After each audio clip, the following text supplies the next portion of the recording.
FORA.tv. The world is thinking.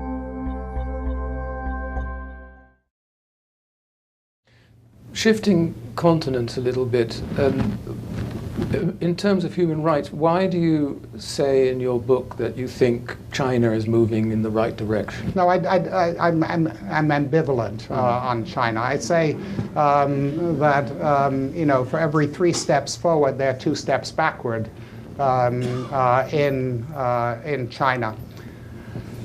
What's the 1 step forward? I think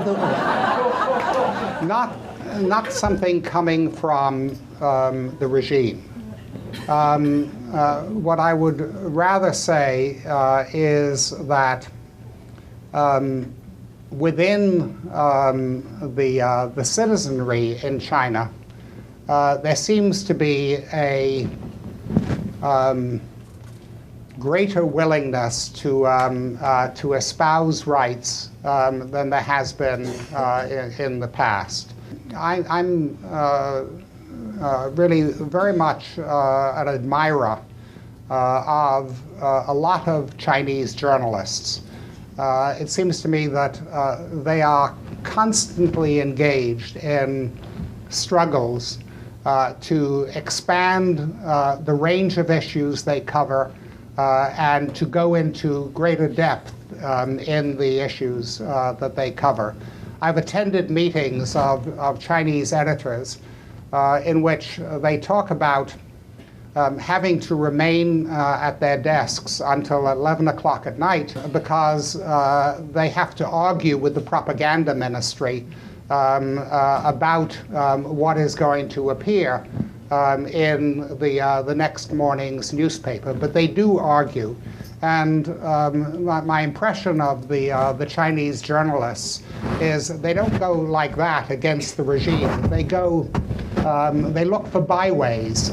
They don't want confrontations, but they are trying very hard to expand coverage.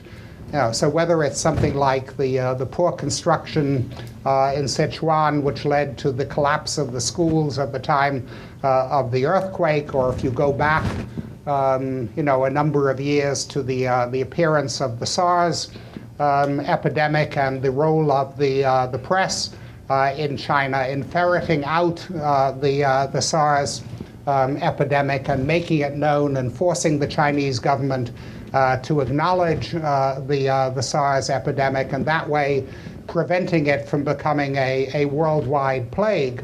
But there is that kind of effort by Chinese journalists.